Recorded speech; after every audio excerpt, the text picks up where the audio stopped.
ನಮ್ಮ ಹಿಂದೂಗಳ ಆರಾಧ್ಯ ದೈವ ಶ್ರೀ ವೆಂಕಟೇಶ್ವರ ಸ್ವಾಮಿಯ ಭಕ್ತನಾಗಿ ನಾನು ಕೂಡ ಪ್ರತಿ ವರ್ಷಕ್ಕೆ ಒಂದು 5-6 ಬಾರಿ ದೇವಾಲಯಕ್ಕೆ ಭೇಟಿ ಕೊಡ್ತೀನಿ, ಸ್ವಾಮಿ ಆಶೀರ್ವಾದವನ್ನು ಪಡ್ಕೋತೀನಿ. ನನಗೂ ಕೂಡ ಈ ಒಂದು ಸುದ್ದಿ ಕೇಳಿ ಆಘಾತ ಆಗಿದೆ. ಈ ಒಂದು ದೇಶ ಮತ್ತು ವಿದೇಶ ಎಲ್ಲ ಕಡೆಯಿಂದ ಕೂಡ ಕೋಟ್ಯಾಂತರ ಭಕ್ತಾದಿಗಳನ್ನು ಹೊಂದಿರತಕ್ಕಂಥ ಯಾವುದಾದ್ರೂ ಒಂದು ಶ್ರೀಮಂತ ದೇವರು ಇದ್ದರೆ ಅದು ತಿರುಪತಿ ತಿರುಮಲೆಯ ಶ್ರೀನಿವಾಸ ದೇವರು, ಅದರಲ್ಲಿ ಎರಡನೇ ಮಾತಿಲ್ಲ. ಇವತ್ತು ಏನು ಚಂದ್ರಬಾಬು ನಾಯ್ಡು ಅವರ ಒಂದು ಹೇಳಿಕೆ ಏನಿದೆ, ಲಾಡು ತಯಾರಿಕೆ ವಿಚಾರದಲ್ಲಿ ಪ್ರಾಣಿಗಳ ಕೊಬ್ಬನ್ನು ಬಳಕೆ ಮಾಡಿ ಈ ಒಂದು ಲಾಡು ತಯಾರಿಕೆ ಆಗ್ತಾ ಇರತಕ್ಕಂಥದ್ದನ್ನಂಥೇಳಿ ಏನು ಅವರು ಒಂದು ಆರೋಪವನ್ನು ಮಾಡಿದ್ದಾರೆ. ಬಹುಶಃ ಇದು ತಿಮ್ಮಪ್ಪನ ಭಕ್ತರಿಗೆ ಭಾಳ ನೋವಿನ ಸಂಗತಿ ಅಂತ ಹೇಳಲಿಕ್ಕೆ ಬಯಸ್ತಾ ಇದ್ದೀನಿ. ಯಾಕಂದರೆ ಸನಾತನ ಧರ್ಮದಲ್ಲಿ ನಾವು ಆಚಾರ ವಿಚಾರಗಳನ್ನು, ಸಂಸ್ಕಾರ ಸಂಸ್ಕೃತಿಗಳನ್ನು, ಒಂದು ಪಾವಿತ್ರತೆ ನಂಬಿಕೆಯನ್ನು ಇಟ್ಟುಕೊಂಡು ನಾವು ಆ ದೇವರನ್ನು ಪೂಜಿಸುವಂಥ ಅತ್ಯಂತ ಒಂದು ವರ್ಗ ನಾವು. ಅದರಲ್ಲಿ ಈ ಥರ ಒಂದು ಪ್ರಾಣಿಗಳ ಮಾಂಸ, ಪ್ರಾಣಿಗಳ ಒಂದು ಕೊಬ್ಬು ಅಂತ ಹೇಳಿದಾಗ ನಮಗೆ ಯಾವ ಥರ ಅದನ್ನು ರಿಯಾಕ್ಟ್ ಮಾಡಬೇಕು ಅಂತಲೇ ಗೊತ್ತಾಗ್ತಾ ಇಲ್ಲ. ಇಂಥ ಸಂದರ್ಭದಲ್ಲಿ ಬಹುಶಃ ಅನ್ಯ ಧರ್ಮದವರು ಈ ಒಂದು ಟೆಂಡರ್ ಪ್ರಕ್ರಿಯೆ ಏನು ನಡೀತದೆ TTD ವತಿಯಿಂದ, ಆ ಪ್ರಕ್ರಿಯೆಯಲ್ಲಿ ಬೇರೆ ಬೇರೆ ರಾಜ್ಯ ಇರ್ಬೋದು, ಅದು ಬಿಹಾರ್ ಇರ್ಬೋದು, ಹರಿಯಾಣ ಇರ್ಬೋದು, ಈ ಥರ ಉತ್ತರ ಭಾರತದ ರಾಜ್ಯಗಳಲ್ಲಿ ಇರತಕ್ಕಂಥವರು ಕೆಲವರು ಭಾಗಿಯಾಗಿ ಆ ಟೆಂಡರ್ ಪ್ರಕ್ರಿಯೆಯಲ್ಲಿ ಅದನ್ನು ಕೂಡ ಪಡ್ಕೊಂಡು ಯಾರನ್ನೋ ಪ್ಲೀಸಿಂಗ್ ಮಾಡಿ ಈ ಥರ ಒಂದು ಕೆಲಸ ನಡೀತಾ ಇದೆ ಅನ್ನೋದು ನಮ್ಗೆ ಅನುಮಾನ ಬರ್ತಾ ಇದೆ. ಇದರಲ್ಲಿ ಬಾಬು ಅವರು ಸುಮ್ಮನೆ ಹೇಳಲ್ಲ, ಅವರು ಮುಖ್ಯಮಂತ್ರಿಯಾಗಿ ಜವಾಬ್ದಾರಿ ಸ್ಥಾನದಲ್ಲಿರೋರು, ಅವ್ರಿಗೂ ಕೂಡ ಬಲ್ಲ ಮೂಲಗಳ ಒಂದು ಮಾಹಿತಿ ಇಟ್ಕೊಂಡೇ ಅವರು ಇದನ್ನು ಹೇಳಿದ್ದಾರೆ ಅಂಥೇಳಿ ನಾನು ಭಾವಿಸ್ತಾ ಇದ್ದೀನಿ. ಇದನ್ನು ಕೂಡ ಉನ್ನತ ಮಟ್ಟದ ತನಿಖೆಯನ್ನು ಮಾಡಬೇಕು. ಯಾಕಂದರೆ ಭಕ್ತಾದಿಗಳು ನಂಬಿ ಆ ಸ್ವಾಮಿಯ ದರ್ಶನ ಮಾಡೋದಕ್ಕಿಂತ ಭಾಳ ಜನಕ್ಕೆ ತಿರುಪತಿ ತಿರುಮಲ ದರ್ಶನ, ಸ್ವಾಮಿ ದರ್ಶನ ಸಿಗೋದಿಲ್ಲ. ಅಲ್ಲಿಂದ ಈ ತಿರುಪತಿ ಲಾಡನ್ನು ಪ್ರಸಾದವಾಗಿ ತಗೊಂಡು ಬಂದು ಆ ಸ್ವಾಮಿಯ ನೋಡಿದಷ್ಟೇ ಒಂದು ಖುಷಿಯನ್ನು ಈ ಒಂದು ಪ್ರಸಾದ ಸ್ವೀಕಾರ ಮಾಡೋ ಸಂದರ್ಭದಲ್ಲಿ ಅವರು ಆ ಪಾವಿತ್ರತೆಯನ್ನು ಅನುಭವಿಸ್ತಾರೆ. ಅಂಥ ಸಂದರ್ಭದಲ್ಲಿ ಈ ಥರ ಒಂದು ಎಷ್ಟೋ ವರ್ಷಗಳಿಂದ ಆ ಸ್ವಾಮಿಯ ಪ್ರಿಯವಾದ ಪ್ರಸಾದ ಯಾವುದಾದಿದ್ದರೆ ಅದು ಲಾಡು ಪ್ರಸಾದ. ಯಾಕಂದರೆ ಅನೇಕ ವರ್ಷಗಳಿಂದ ನಮ್ಮ ರಾಜ್ಯದ ಹೆಮ್ಮೆಯ KMF ವತಿಯಿಂದ ಸರಬರಾಜು ಮಾಡ್ತಾ ಇರತಕ್ಕಂಥ ನಂದಿನಿ ತುಪ್ಪದಿಂದ ಮಾಡ್ತಾ ಇರತಕ್ಕಂಥ ಈ ತಿರುಪತಿ ಲಾಡು ಪ್ರಸಾದ ಕಳೆದ 3 ವರ್ಷಗಳಿಂದ ನಿಂತೋಗಿರತಕ್ಕಂಥದ್ದು ಕೂಡ ನನಗೆ ನೆನಪಿಗೆ ಬಂದಿದೆ. ಬಹುಶಃ ಟೆಂಡರ್ ಪ್ರಕ್ರಿಯೆಯಲ್ಲಿ ನಮಗದು ಅವಕಾಶವನ್ನು ಕೂಡ TTD ಬೋರ್ಡ್ ನಮಗದು ಸಿಕ್ಕಿರಲಿಲ್ಲ.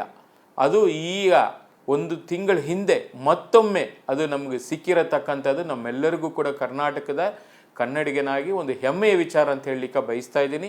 ಮತ್ತೊಮ್ಮೆ ನಂದಿನಿ ತುಪ್ಪ ಸೇರ್ಪಡೆ ಆಗಿರೋದ್ರಿಂದ ಆ ಲಾಡು ತಯಾರಿಕೆ ವಿಚಾರದಲ್ಲಿ ಅದರ ಗುಣಮಟ್ಟ ಕೂಡ ಹೆಚ್ಚೆಚ್ಚು ಕೊಡಲಿಕ್ಕೆ ಒಂದು ಅವಕಾಶ ಸಿಕ್ಕಿದೆ. ಇದು ಹಾಗೆ ಮುಂದುವರಿಯಲಿ ಅಂತೇಳಿ ನಾವು ಕೂಡ ಮನವಿ ಮಾಡ್ಕೋತಾ ಇದ್ದೀವಿ TTDಯ ಆಡಳಿತ ಮಂಡಳಿಯವರಿಗೆ, ಜೊತೆಗೆ ಆಂಧ್ರ ಪ್ರದೇಶ ಸರ್ಕಾರಕ್ಕೂ ಕೂಡ ನಾನು ಮನವಿಯನ್ನು ಮಾಡ್ಕೋತಾ ಇದ್ದೀನಿ. ಯಾಕೆಂದರೆ ನೀವು ಒಂದನ್ನು ನಿಮ್ಗೆ ಈ ಸಂದರ್ಭದಲ್ಲಿ ನಾನು ನೆನಪು ಮಾಡ್ಕೊಳ್ಳಿಕ್ಕೆ ಇಚ್ಛೆಪಡ್ತಾ ಇದ್ದೀನಿ. ನಮ್ಮ ಮೈಸೂರು ಮಹಾರಾಜರು ಕಾಲದಿಂದ ಕರ್ನಾಟಕದ್ದೇ ಮೊದಲನೇ ಪೂಜೆ ತಿರುಪತಿಯಲ್ಲಿ ಮೊದಲನೇ ಪೂಜೆ ಬೆಳಿಗ್ಗೆ 2 ಗಂಟೆಗೆ ಬ್ರಾಹ್ಮಣ ಮುಹೂರ್ತದಲ್ಲಿ ಅದನ್ನು ಪ್ರಾರಂಭ ಮಾಡ್ತಾಯಿದ್ರು. ಆ ಕರ್ನಾಟಕದ ಮೊದಲನೇ ಪೂಜೆ ಇರೋದೇ ನಮಗೆಲ್ಲರಿಗೂ ಹೆಮ್ಮೆ ಕೊಡುವಂಥ ವಿಚಾರ. ಮತ್ತು ಆ ಮಹಾರಾಜರು ಕಾಲದಲ್ಲಿ ದಾನ ಕೊಟ್ಟಿರತಕ್ಕಂಥ ವಜ್ರ ವೈಡೂರ್ಯಗಳು ಕೂಡ ಆ ದೇವರಿಗೆ ಅಲಂಕಾರ ರೂಪದಲ್ಲಿ ಆಭರಣಗಳನ್ನು ಕೂಡ ಈಗಲೂ ಕೂಡ ಧರಿಸುವಂಥ ಎಲ್ಲ ಪ್ರಕ್ರಿಯೆಗಳು ಕೂಡ ಇದೆ. ಆದರೆ ಅಲ್ಲಿ ದುಡ್ಡಿಗೇನು ಕಮ್ಮಿ ಇಲ್ಲ. ಯಾಕಂದರೆ ಶ್ರೀಮಂತರ ದೇವರು ಕೋಟ್ಯಾಂತರ ರೂಪಾಯಿ ಬಂದು ಅಲ್ಲಿ ಉಂಡಿಯಲ್ಲಿ ಬೀಳೋದಾಗಲಿ, ಡೊನೇಟ್ ಮಾಡೋದಾಗಲಿ, ಬೇರೆ ಬೇರೆ ರೂಪದಲ್ಲಿ ಸೇವೆ ರೂಪದಲ್ಲಾಗಲಿ ದುಡ್ಡಿಗೇನು ಕಮ್ಮಿ ಇಲ್ಲ. ಈ ಥರ ಒಂದು ಕೆಲಸ ಆಗುವಂಥ ವ್ಯವಸ್ಥೆ ಇರಬಾರ್ದಾಯಿತು. ಇದು ಆಗಿದೆ. ಇದಕ್ಕೆ ಬಾಬು ಅವರು ಮುಖ್ಯಮಂತ್ರಿಯಾಗಿ ಪದವಿ ಪ್ರಮಾಣ ತಗೊಂಡ ತಕ್ಷಣವೇ ಮೊದಲನೇ ಅವರು ಬಂದಿದ್ದು ತಿರುಪತಿ ತಿರುಮಲ ದೇವಸ್ಥಾನಕ್ಕೆ. ಅಲ್ಲಿ ಆ ಸ್ವಾಮಿಯ ದರ್ಶನ ಮಾಡಿದ ತಕ್ಷಣ ಅವರು ಹೊರಗಡೆ ಬಂದು ಒಂದು ಸ್ಟೇಟ್ಮೆಂಟ್ ಮಾಡ್ತಾರೆ. ಅವ್ರು ಹೇಳ್ತಾರೆ, ಇಲ್ಲಿ ತಿರುಪತಿ ತಿರುಮಲ ದೇವಸ್ಥಾನದಲ್ಲಿ ಸಾಕಷ್ಟು ಅವ್ಯವಹಾರಗಳು ನಡೀತಾ ಇದೆ, ಇದನ್ನು ನನ್ನ ಮೊದಲನೇ ಕೆಲಸ ಇಲ್ಲಿ ಶುದ್ಧೀಕರಣ ಮಾಡೋದು ಅಂತ ಹೇಳಿ ಒಂದು ಸಂಕಲ್ಪವನ್ನು ಅಲ್ಲಿಂದನೇ ಪ್ರಾರಂಭ ಮಾಡ್ತಾರೆ.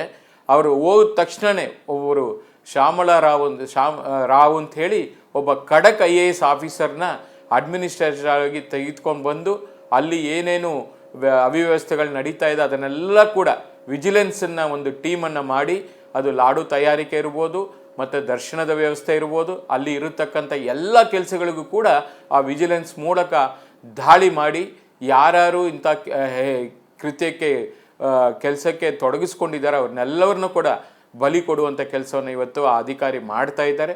ಬಹುಶಃ ನಮ್ಮ ಉದ್ದೇಶ ಕೂಡ ಅಷ್ಟೇ, ಯಾರೇ ತಪ್ಪು ಮಾಡಲಿ ಅವ್ರನ್ನ ಬಿಡಬಾರ್ದು. ಅದು ದೇವರ ವಿಚಾರದಲ್ಲಿ ಆ ಒಂದು ಭಾವನೆ, ಒಂದು ಭಾವಕೀಯದಿಂದ ನಾವು ಅದನ್ನು ಪೂಜಿಸುವರು. ಆ ಆಚಾರ ವಿಚಾರಗಳನ್ನು ನಮ್ಮ ಧರ್ಮದಲ್ಲಿ ಇರತಕ್ಕಂಥ ಈ ಆರಾಧ್ಯ ದೈವ ಏನು ನಾವು ಈ ಥರ ನೋಡ್ತೀವಿ ಅದನ್ನು ಎಲ್ಲಿ ಕೂಡ ಕಲಂಕ ಬರಬಾರ್ದು. ಅದನ್ನು ಸರಿಪಡಿಸುವಂಥ ಕೆಲಸವನ್ನು ಸರ್ಕಾರ ಮತ್ತು TTD ಆಡಳಿತ ಮಂಡಳಿ ಕೂಡಲೇ ಮಾಡಲಿ ಅಂತೇಳಿ, ತಪ್ಪಿಸಿದವರಿಗೆ ಶಿಕ್ಷೆನೂ ಆಗಬೇಕು ಅಂತೇಳಿ, ಅಂಥವ್ರನ್ನ ಇನ್ನು ಮುಂದಕ್ಕೆ ಯಾವುದೇ ಈ ಒಂದು ಟೆಂಡರ್ ಪ್ರಕ್ರಿಯೆಯಲ್ಲಿ ಭಾಗವಹಿಸಲಿಕ್ಕೆ ಅವಕಾಶವನ್ನು ಕೊಡಬಾರ್ದು ಅಂತೇಳಿ ನಾನು ಒಬ್ಬ ಭಕ್ತನಾಗಿ ಮನವಿಯನ್ನು ಮಾಡ್ಕೋತಾ ಇದ್ದೀನಿ. ಸರ್, ಒಂದು ತಿರುಪತಿ ಲಡ್ಡನ್ನ ಅಮೃತ ಅಂತ ಕನ್ಸಿಡರ್ ಮಾಡ್ತಾರೆ ಹಿಂದೂಗಳು, ಭಕ್ತರೆಲ್ಲರೂ. ಮತ್ತೊಂದು ಅವರು ಅಲ್ಲಿ ಸಂಕಲ್ಪ ಮಾಡಿರೋ ಹಾಗೆ ಅವ್ಯವಹಾರಗಳನ್ನು ನಾನು ತೆಗಿತೀನಿ ಅಂತ. ಅದರ ಮೊದಲ ಹೆಜ್ಜೆಯಾಗಿ ಬಂದಿರುವಂಥದ್ದು. ಜೊತೆಗೆ ತನಿಖೆಗೆ ನೀವು ಯಾವ ರೀತಿ ಆಗ್ರಹಿಸ್ತೀರಾ? ಖಂಡಿತ. ಒಂದು ನೋಡಿ, ಈ ಒಂದು TTD ಬೋರ್ಡಲ್ಲಿ ಹಲವಾರು ಸಮಿತಿಗಳಿದೆ. ಈ ಒಂದು ಲಾಡು ಪ್ರಸಾದ ಮತ್ತು ಪ್ರತಿದಿನ ಕೂಡ ಪುಳಿಯೋಗರೆ ಇರ್ಬೋದು, ಮೊಸರನ್ನ ಇರ್ಬೋದು, ಕದಂಬ ಅಂತ ಹೇಳ್ತಾರೆ ಬಿಸಿಬೇಳೆಬಾತಿಗೆ, ಅದಿರ್ಬೋದು, ಸ್ವೀಟ್ ಪೊಂಗಲ್ ಇರ್ಬೋದು, ಈ ಥರ ಅನೇಕ ಪ್ರಸಾದಗಳನ್ನು, ಮತ್ತು ಗುರುವಾರ ಜಿಲೇಬಿ ಮಾಡ್ತಾರೆ. ದೊಡ್ಡ ಸೈಜಲ್ಲಿ ಜಿಲೇಬಿ ಇರ್ಬೋದು, ಮತ್ತು ಒಬ್ಬಟ್ಟು ಕೊಡ್ತಾರೆ ಶುಕ್ರವಾರ. ಈ ಥರದೆಲ್ಲ ಅನೇಕ ಪ್ರಸಾದಗಳನ್ನು ಅಲ್ಲಿ ತಯಾರಿ ಮಾಡುವಂಥ ಒಂದು ಪ್ರಕ್ರಿಯೆಗಳು ಇದೆ. ಅದು ಹಿಂದಿನ ಒಂದು ಪೌರಾಣಿಕ ಹಿನ್ನೆಲೆಯಲ್ಲಿ ಇದನ್ನು ಕೂಡ ಹಿರಿಯರು ಏನು ತೋರಿಸ್ಕೊಟ್ಟಿದ್ದಾರೆ ಅದೇ ರೀತಿಯಲ್ಲಿ ಆಚಾರಗಳನ್ನು ಮಾಡ್ಕೊಂಡು ಬಂದಿದ್ದಾರೆ.